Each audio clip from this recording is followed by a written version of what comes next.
ठाकरेंच्या शिवसेनेचे खासदार संजय राऊत हे अब्रू नुकसानीच्या खटल्यामध्ये दोषी आढळलेले आहेत। शिवडी न्यायदंडाधिकाऱ्यांनी संजय राऊतांना 15 दिवसांची कैद सुनावलेली आहे।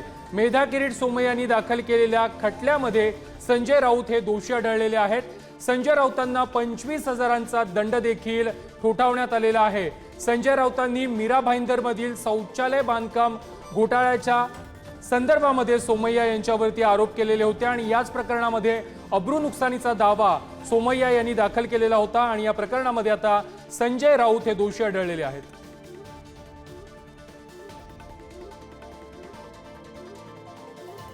दरम्यान संपूर्ण प्रकरण काय आहे ते देखील आपण ग्राफिक्सच्या माध्यमातून पाहूयात। मीरा भाईंदरमधील शौचालय बांधकामाचं हे प्रकरण आहे।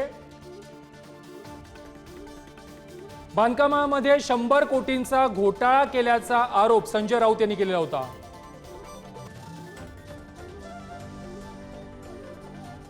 दरम्यान या संपूर्ण विषयावरती बोलण्यासाठी मेधा सोमय्या आपल्या सोबत आहेत। मेधाजी, शिवडी न्यायालयाने संजय राऊत यांना दोषी ठरवलेला आहे, तुमची काय पहिली प्रतिक्रिया आहे? मी न्यायालयीन व्यवस्थेवर विश्वास ठेवते आणि आता माझा न्यायालयीन व्यवस्थेवरचा विश्वास अधिकच वाढलेला आहे। रामशास्त्री प्रभूंची निस्पृहतेची परंपरा आजही आपले भारतीय न्यायालय चालवत आहे, ते बघून खूप बरं वाटलं आणि आनंदही झाला।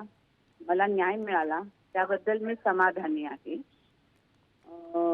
मला वाटतं मला ज्यांनी मदत केली त्यांना मी आभार आणि धन्यवाद देऊ इच्छिते। नक्कीच। आता तुमचं पुढचं पाऊल काय असेल? राऊतांना दोषी ठरवलेलं आहे, मात्र यामध्ये जामीन मिळतो या प्रकरणामध्ये। आज संध्याकाळपर्यंत राऊतांना जामीन होऊ शकतं असं बोललं जात आहे। आता तुमची पुढची भूमिका काय असेल? आता कशाला त्याचा विचार करायचा, पुढचं पुढे बघू ना। आता तरी मला न्याय मिळालेला आहे त्याबद्दल मी समाधानी आहे आणि मी जे शिकवत होते आतापर्यंत समाजाला किंवा ज्याचं प्रबोधन करत होते शिक्षिका म्हणून, त्या बाबतीत मी अडीग राहिले, त्याच्याबद्दल मी अटळपणे काम केलं आहे। त्याच्याबद्दल मला स्वतःला खूप आनंद झालाय, मला आत्मसन्मान माझा प्राप्त झालेला आहे। तर ते मला अर्थातच बरं वाटतंय ना। नक्कीच मेधाजी, धन्यवाद तुम्ही दिलेल्या प्रतिक्रियेसंदर्भात। आताच्या क्षणाची महत्त्वाची बातमी आहे, ठाकरेंच्या शिवसेनेचे खासदार संजय राऊत हे अब्रू नुकसानीच्या खटल्यामध्ये दोषी आढळलेले आहेत। शिवडी न्यायदंडाधिकाऱ्यांनी संजय राऊतांना 15 दिवसांची कैद देखील सुनावलेली आहे।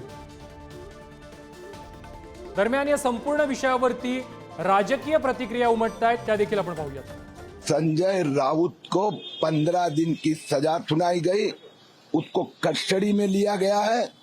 25,000 रुपया जुर्माना जो उन्होंने complaint professor doctor Medha Somaiya को देना पड़ेगा। न्यायालयाचा निर्णय हा सर्वांनी